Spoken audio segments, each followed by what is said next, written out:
ఒకడు నాకు ఫోన్ చేసి జగన్మోహన్ రెడ్డి గారికి 2019లో కేవలం 151 సీట్లు మాత్రమే వచ్చినాయి, ఈసారి మా కూటమికి 164 సీట్లు వచ్చినాయి, జగన్మోహన్ రెడ్డి గారి కంటే ఎక్కువ సీట్లు వచ్చినాయి, మరి జగన్మోహన్ రెడ్డి గారి రికార్డును ఎవరు బ్రేక్ చేయలేరు అని చెప్పేసి మీరు అంటున్నారు ఏంది అని చెప్పేసి నన్ను ప్రశ్నించడం జరిగింది.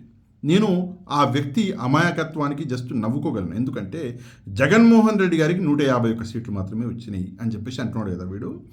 నేను ఒక విషయం చెప్తాను ఏంటంటే, ఇప్పుడు 2024లో టీడీపీ పార్టీకి వచ్చిన సీట్లు కేవలము 135, అంటే జగన్మోహన్ రెడ్డి గారికి అంటే తక్కువే. జనసేనకు వచ్చింది 21 సీట్లే, బీజేపీకి వచ్చింది 8 సీట్లే. అంటే జగన్మోహన్ రెడ్డి గారి 151 సీట్ల యొక్క రికార్డ్ అన్నది ఇప్పుడు కూడా అలాగే ఉంది. దాన్ని ఎవరు బ్రేక్ చేయలేదు, ఎవరు బ్రేక్ చేయలేరు. కూటమిగా 10 మంది కలిసి కూటమిని ఏర్పాటు చేసుకుని మేము రికార్డ్ బ్రేక్ చేసినామంటే లైన్ అన్నది, అంటే సింహం సింగిల్గానే ఉంటుంది, ఇక నక్కలు చాలా ఉంటాయి.